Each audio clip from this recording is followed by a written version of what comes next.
नमस्कार दोस्तों, आज हम जो एक बहुत ही महत्वपूर्ण विषय है उस पर चर्चा करेंगे, जो कि है सीएम विंडो से रिलेटेड। सीएम विंडो में हम कैसे शिकायत कर सकते हैं, तो स्टेप बाय स्टेप आपको बताऊंगा। सबसे पहले हम सीएम विंडो में देखते हैं किस किस चीज़ की शिकायत कर सकते हैं। तो हरियाणा में, जैसे हम विषय के बारे में बात करेंगे हरियाणा के बारे में, तो हरियाणा में जितने भी डिपार्टमेंट हैं, किसी भी डिपार्टमेंट से रिलेटेड हम जो इसमें शिकायत कर सकते हैं और डिमांड भेज सकते हैं। शिकायत, डिमांड, सुझाव, तो ये 2-3 तरह के टॉपिक जो हैं हम इसमें कवर कर सकते हैं। हम इनकी जो है डिमांड भेज सकते हैं। शिकायत किसी भी डिपार्टमेंट से रिलेटेड है तो वो हम इसमें डाल सकते हैं, जैसे कि। और इसमें हमने ये ध्यान रखना है, सबसे पहले जब हम सीएम विंडो में शिकायत करने जाते हैं तो उससे पहले हमें संबंधित जो डिपार्टमेंट है उसमें हमारी जो हमने शिकायत देनी होती है पहले, ताकि वहाँ से और डायरी नंबर लेके आएँ वहाँ से। जैसे पहले हमने जो शिकायत करना चाहते हैं जिस डिपार्टमेंट में, जैसे आपकी पानी की समस्या है, बिजली की समस्या है या सड़कों की समस्या है, जो भी समस्या है या डिमांड है, तो उस संबंधित आप डिपार्टमेंट में जाएं और उसकी एक वो जो एप्लीकेशन सिंपल लिख के उनको जो दें, और एक दूसरी उस एप्लीकेशन की जो कॉपी साथ में रखें, उस पर डायरी नंबर लेके आएँ उनसे, ताकि आपके पास भी एक प्रूफ हो सके कि हमने उस संबंधित जो अथॉरिटी है उसको हमने जो है शिकायत की थी या सुझाव दिया था, जो भी है। और उसके बाद हम जो है अगर वो कार्रवाई नहीं करते हैं तो सीएम विंडो में हम जो है उसकी शिकायत कर सकते हैं। तो उसके लिए हमने सबसे पहले हमारे तहसील जितनी भी हैं उनमें ई दिशा केंद्र खुले हुए हैं या सरल केंद्र जो हैं, उनमें जाकर हमें सबसे पहले हमारा कोई भी एक आईडी होनी चाहिए, उसकी कॉपी साथ में संलग्न करनी होती है एप्लीकेशन के साथ। और उसमें एप्लीकेशन जो पहले हमने डायरी नंबर लिया था जिस डिपार्टमेंट में हम दी थी, उन्होंने कोई भी कार्रवाई नहीं की है, तो उसकी एक कॉपी उसके साथ संलग्न करनी है, हमने अटैच करनी है। एक अपने पास प्रूफ के तौर पे रखें ताकि भविष्य में आपके वो काम आ सके। उसके लिए जो हम वहाँ जाएंगे और वहाँ पर एप्लीकेशन जो सीएम विंडो में लिखेंगे, सिंपल पेज पे भी लिख सकते हैं, या आपकी कोई सोसाइटी रजिस्टर है या सरपंच के माध्यम से सरपंच देना चाहता है कोई डिमांड या ये शिकायत किसी जो डिपार्टमेंट से संबंधित है, वो कार्य नहीं हो रहा है, उनके काफ़ी समय से वो लंबित पड़े हैं, तो उसकी जो वो आगे सरपंच है या संगठन है या व्यक्तिगत जो भी समस्या है वो अपनी इसमें लगा सकते हैं। तो उसके लिए हमें जो है वहाँ जाकर, जैसा कि मैंने बताया आप सभी को, उसमें लिखो सीएम में मुख्यमंत्री निवारण सेल पंचकूला, और विषय जो भी आपका पीने के पानी की समस्या है या नल जो टूटे हुए हैं या सड़कों की मरम्मत करवानी है, सड़कें टूटी हुई हैं या नई बनवानी है, जो भी है उसमें सब्जेक्ट लिखे। उसके बाद आगे जो भी है उस वो एप्लीकेशन पूरी लिख के इसमें नीचे अपना नाम, पता और मोबाइल नंबर साथ में लिखें।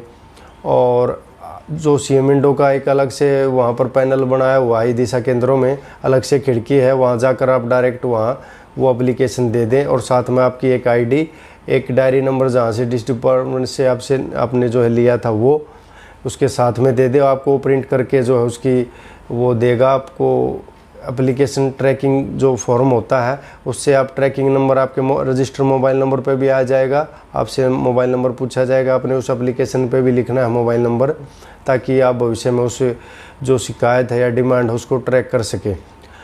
तो इस तरह से हम जो है सीएम विंडो में कंप्लेंट कर सकते हैं, चाहे वो डिमांड हो कोई नई सड़क की या किसी जो पानी पीने की व्यवस्था नहीं है आपके गांव में या शहर में, जो भी समस्या है किसी भी डिपार्टमेंट से रिलेटेड, जितने भी डिपार्टमेंट है, तो वो आप सीएम विंडो में लगा सकते हैं। उससे पहले आपने संबंधित डिपार्टमेंट में एक बार एप्लीकेशन ज़रूर दें, ताकि हम ये कहने योग्य हो जाएं कि भी हमने संबंधित डिपार्टमेंट में जो है शिकायत की थी, उन्होंने कोई इस पर जो है गौर नहीं किया है, ना कोई आवश्यक कार्रवाई की है। तो इसके बाद इसका कितने दिन में हो जाता है समाधान, तो ये 7 से 10 दिन में जो है लगभग हो जाता है। इसमें उसका जो है जवाब आ जाता है सीएम विंडो की तरफ से। सीएम विंडो की तरफ से वो कहाँ भेजी जाती है कंप्लेंट, संबंधित डिस्ट्रिक्ट में आएगी, फिर उस डिस्ट्रिक्ट में संबंधित जो डिपार्टमेंट है उसके पास फॉरवर्ड की जाती है। तो इस तरह इसका मैकेनिज्म है सीएम विंडो में जो शिकायत करते हैं। तो इस तरह हम जो है सीएम विंडो में कंप्लेंट लगा सकते हैं। इसकी एक कॉपी जो मैं आपको अभी वीडियो में दिखाऊंगा, जैसे कि हमने बहुत सी लगाई हैं, जैसे डिमांड और शिकायत भी, जिनका बहुत अच्छी तरह से जो है टाइमली जो समाधान हुआ है। तो ये सीएम विंडो के बारे में था। इससे पहले जो सीएम विंडो में शिकायतें लगती थी ऑनलाइन ही मोबाइल से हम लगा सकते थे, लेकिन काफ़ी ज़्यादा लोगों ने जो है तरह तरह की शिकायत की, जिससे डिपार्टमेंटों ने इन्होंने जो है बंद करना पड़ा ऑनलाइन को। तो अभी ऑफलाइन हमें तहसील में जाकर ये लिखित में एप्लीकेशन देनी पड़ती है, तब जाके इसका सॉल्यूशन होता है। उसमें प्रिंटेड फॉर्म में एक जो है उसमें कंप्लेंट नंबर मिलता है, उसको हम ट्रैक करके online CM window grievance cell है जो सीएम विंडो पे जाके ऑनलाइन उसमें चेक कर सकते हैं हमारी एप्लीकेशन जो हमने सीएम विंडो में लगाई थी उसका क्या स्टेटस है। तो 7 दिन से 10 दिन के अंदर इसका समाधान हो जाता है। कई एप्लीकेशन देखी जाती है, कई जो है उनका जल्दी भी हो जाता है, 3 से 4 दिन में भी जवाब आ जाता है। और उसमें अटैच होता है ऑनलाइन जो होगा ना, उसमें PDF अटैच होती है, उन्होंने जो भी उस विषय पर कार्रवाई की है। तो इसके लिए आप हम देख सकते हैं, आगे मैं आपको ये दिखा भी देता हूँ। आप ये देख सकते हैं सीएम ग्रीवेंस सेल जो है उसमें हम जो कंप्लेंट करते हैं उसमें इस तरह से आता है। ये देखो, जैसे मैंने इसमें लगा रखी है अपनी कंप्लेंट सीएम ग्रीवेंस और redress and monitoring system Haryana chief minister office, जैसे ये है। इसमें CMO ये नंबर होता है, ग्रीवेंस नंबर जो होता है इसमें ये हमें जो है मिलता है। ये देखिए ये जो ग्रीवेंस नंबर है ये इतना, इससे हम ऑनलाइन अपनी जो है सीएम विंडो की शिकायत जो भी हमने की है उसको ट्रैक कर सकते हैं टाइम टू टाइम।